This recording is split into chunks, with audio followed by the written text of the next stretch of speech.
اور نہیں وہ نصیحت یاد دہانی حاصل کرتے۔ اچھا بھائی، فتنہ تو سمجھ میں آ گیا، اب یہ بتائیں کہ وہ کون سے مختلف طریقے یا حالات ہیں جن کے ذریعے سے اللہ ہماری آزمائش یا امتحان لیں گے؟ جی بھائی، آپ سورہ نمبر 2 کی آیت نمبر 155 اور 156 دیکھیں۔ وَلَنَبْلُوَنَّكُمْ بِشَيْءٍ مِّنَ الْخَوْفِ وَالْجُوعِ وَنَقْصٍ مِّنَ الْأَمْوَالِ وَالْأَنفُسِ وَالْثَمَرَاتِ وَبَشِّرِ الصَّابِرِينَ الَّذِينَ إِذَا أَصَابَتْهُمْ مُصِيبَةٌ قَالُوا إِنَّا لِلَّهِ وَإِنَّا إِلَيْهِ رَاجِعُونَ۔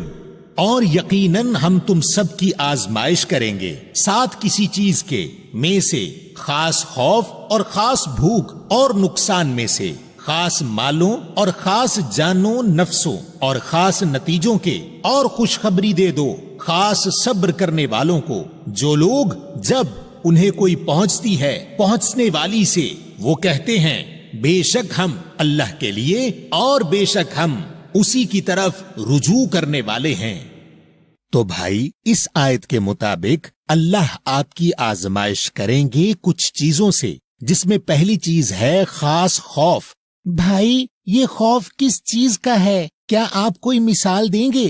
جی بھائی، مثال کے طور پر آپ قرآن اس لیے بیان نہیں کر رہے کہ آپ کو رشتہ یا تعلق ختم ہونے کا خوف ہے، یا لوگ کیا کہیں گے والا خوف ہے، یا ترقی نہ ہونے کا خوف ہے۔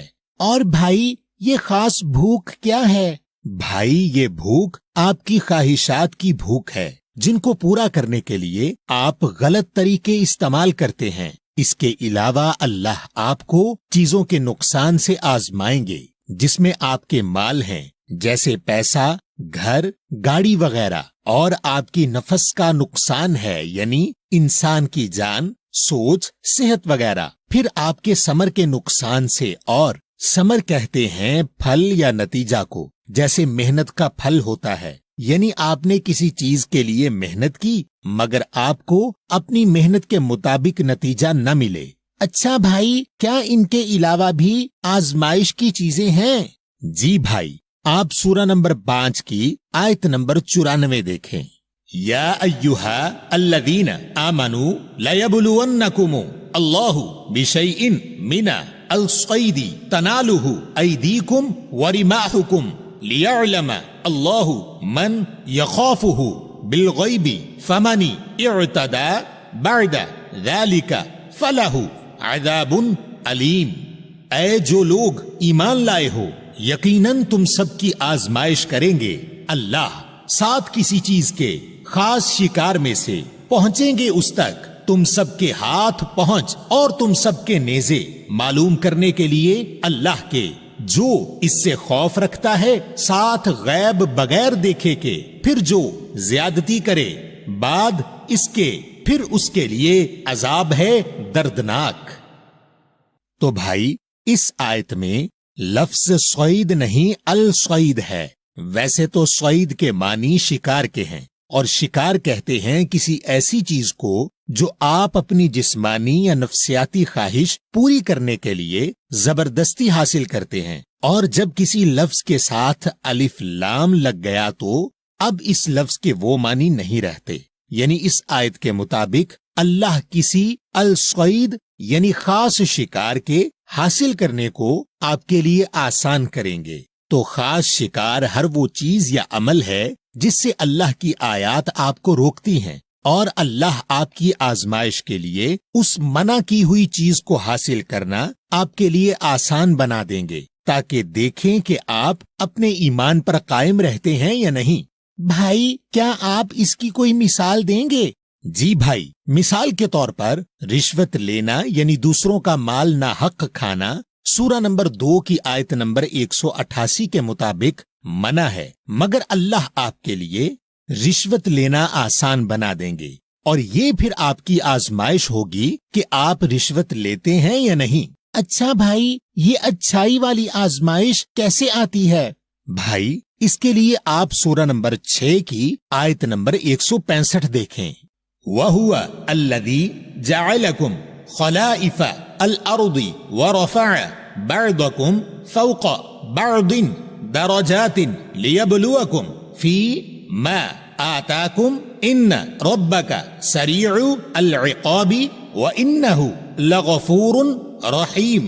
اور وہ ہے وہ جو رکھتا ہے تم سب کے لیے نعم بدل خاص زمین کے، اور بلند کیا تم سب کے بعض کو اوپر بعض کے درجات میں آزمائش کرنے کے لیے تم سب کی بیچ جو دیا تم سب کو. بے شک تیرا رب جلد ہے خاص فیصلہ کرنے والا، اور بے شک وہ ہے یقیناً بخشنے والا رحم والا. تو بھائی اس آیت کے مطابق اللہ لوگوں کو ایک دوسرے کے اوپر درجات میں بلند کرتے ہیں آزمائش کے لیے. اس میں جو ان کو دیا ہے، کسی کو مال میں دوسروں سے بلند کریں گے، کسی کو علم میں، کسی کو صحت میں، اور کسی کو حکومت دے کر، اور اس اللہ کے دیے ہوئے میں ان کی آزمائش ہے. اچھا بھائی، اب یہ بتائیں کہ لوگوں کی آزمائش اور امتحان میں دعا کا کیا طریقہ ہے جو اللہ کا ناپسندیدہ ہے؟ اس کے لیے آپ سورہ نمبر 41 کی آیت نمبر 49 دیکھیں، اور پھر سورہ نمبر 10 کی آیت نمبر 12 دیکھیں. لا يسأم الإنسان من دعاء الخير وإن مسه الشر فيئوس قنوط. نہیں تھکتا خاص انسان دعا پکار سے خاص بھلائی کی، اور اگر چھوتی ہے اس کو خاص برائی پھر مایوس ہو جاتا ہے نا امید. وَإِذَا مَسَّ الْإِنسَانَ الضُّرُّ دَعَانَا لِجَنبِهِ أَوْ قَاعِدًا أَوْ قَائِمًا فَلَمَّا كَشَفْنَا عَنْهُ ضُرَّهُ مَرَّ كَأَنْ لَمْ يَدْعُنَا إِلَى ضُرٍّ مَسَّهُ كَذَلِكَ زُيِّنَ لِلْمُسْرِفِينَ مَا كَانُوا يَعْمَلُونَ. اور جب چھوتی ہے خاص انسان کو خاص تکلیف، دعا پکارتا ہے ہمیں اس کے اجنبی ہونے کے لیے، یا بیٹھے یا کھڑے، پھر یقیناً جو ہم دور کر دیتے ہیں بارے میں اس کی تکلیف گزرتا ہے جیسے کہ نہیں دعا پکارا ہمیں طرف تکلیف اس کو چھونے والی. اسی طرح خوبصورت بنا دیتے ہیں اسراف کرنے والوں کے لیے جو ہیں وہ عمل کرتے. تو بھائی ان آیات کے مطابق اللہ کو یہ ناپسند ہے کہ جب اللہ آپ پر کوئی آزمائش لائیں اپنی طرف لانے رجوع کرانے کے لیے، تو آپ مایوس یا نا امید ہوں کہ اللہ آپ کی مدد نہیں کر رہا، یا آپ اس مسئلے میں ہمیشہ رہیں گے. اور دوسری بات یہ کہ جب اللہ آپ کو اس مسئلے سے نکال دیں تو بھی آپ کو اللہ سے اپنی صلات یعنی رابطہ اسی طرح قائم رکھنا ہے جیسے اس پریشانی میں رکھا تھا. اچھا بھائی، اس آزمائش یا امتحان کے وقت بہترین دعا کیا ہے، اور اس دعا کا اللہ کی طرف سے کیا جواب ہے؟ آپ سورہ نمبر 2 کی آیت نمبر 286 دیکھیں. لا يكلف الله نفسا الا وسعها لها ما كسبت وعليها ما اكتسبت ربنا لا تؤاخذنا ان نسينا او اخطأنا ربنا ولا تحمل علينا اصرا كما حملته على الذين من قبلنا ربنا ولا تحملنا ما لا طاقة لنا به واعف عنا واغفر لنا وارحمنا انت مولانا فانصرنا على القوم الكافرين. نہیں تکلیف دیتا اللہ نفس کو مگر اس کی وسعت سے اس کے لیے جو کمایا اور اوپر اس کے جو کمایا. ہمارے رب نہیں تو ہمیں پکڑنا اگر ہم بھولیں یا ہم غلطی کریں، ہمارے رب اور نہیں تم اٹھانا اوپر ہمارے بوجھ جیسے جو اس کو اٹھایا اوپر خاص لوگوں کے ہم سے پہلے، ہمارے رب اور نہیں تم ہم پر اٹھانا جو نہیں طاقت یقیناً ہمیں ساتھ اس کے، اور درگزر کر بارے میں ہمارے اور بخش دے یقیناً ہمیں، اور ہم پر رحم فرما، تو ہے ہمارا مولا. پھر ہماری مدد کر اوپر خاص قوم خاص انکار کرنے والوں کی۔ اور بھائی دیکھیں کہ اللہ نے آپ کی اس دعا کا آپ کو پہلے سے جواب بھی دے دیا ہے۔ آپ سورہ نمبر 7 کی آیت نمبر 42 دیکھیں۔ والذین آمنوا وعملوا الصالحات لا نکلف نفسا الا وسعها اولئک اصحاب الجنت ہم فیہا خالدون۔ اور جو لوگ ایمان لائے اور عمل کرتے رہے خاص اصلاح والے، نہیں ہم تکلیف دیتے نفس کو مگر اس کی وسعت سے، وہ ہیں رہنے والے خاص جنت کے، وہ بیچ اس کے ہمیشہ رہنے والے۔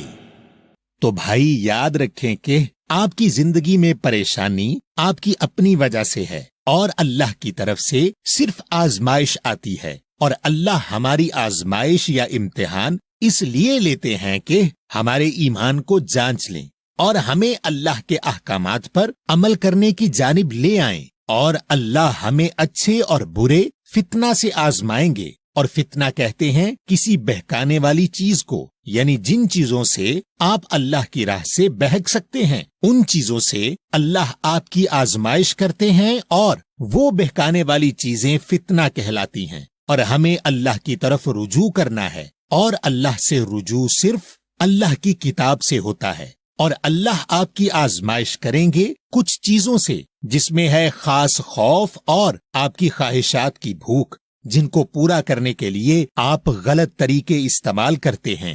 اس کے علاوہ اللہ آپ کو چیزوں کے نقصان سے آزمائیں گے، جس میں آپ کے مال ہیں، جیسے کاروبار، پیسہ، گھر، گاڑی وغیرہ، اور آپ کے نفس کا نقصان ہے، یعنی انسان کی جان، سوچ، صحت وغیرہ۔ پھر آپ کے ثمر کے نقصان سے آزمائیں گے، یعنی محنت کے مطابق نتیجہ نہ ملنے سے۔ اس کے علاوہ اللہ کسی الصید یعنی خاص شکار کے حاصل کرنے کو آپ کے لیے آسان کر دیں گے، اور خاص شکار ہر وہ چیز یا عمل ہے جس سے اللہ کی آیات آپ کو روکتی ہیں، اور اللہ آپ کی آزمائش کے لیے اس منع کی ہوئی چیز کو حاصل کرنا آپ کے لیے آسان بنا دیں گے، تاکہ دیکھیں کہ آپ اپنے ایمان پر قائم رہتے ہیں یا نہیں۔ اور اللہ لوگوں کو ایک دوسرے کے اوپر درجات میں بلند کرتے ہیں آزمائش کے لیے۔ اس میں جو ان کو دیا، کسی کو مال میں دوسروں سے بلند کریں گے، کسی کو علم میں، کسی کو صحت میں،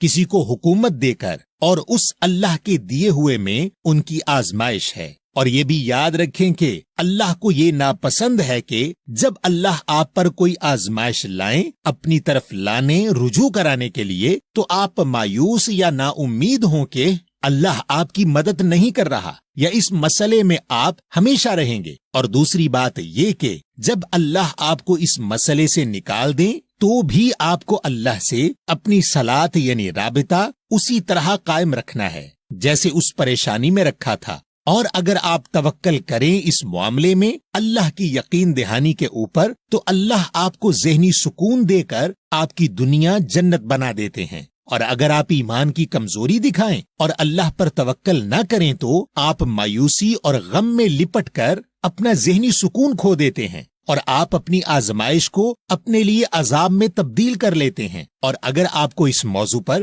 مزید معلومات چاہیے تو آپ ہماری اللہ پر توکل کیا ہے اور اللہ آپ سے کیسے بات کرتا ہے والی ویڈیوز دیکھیں۔ اور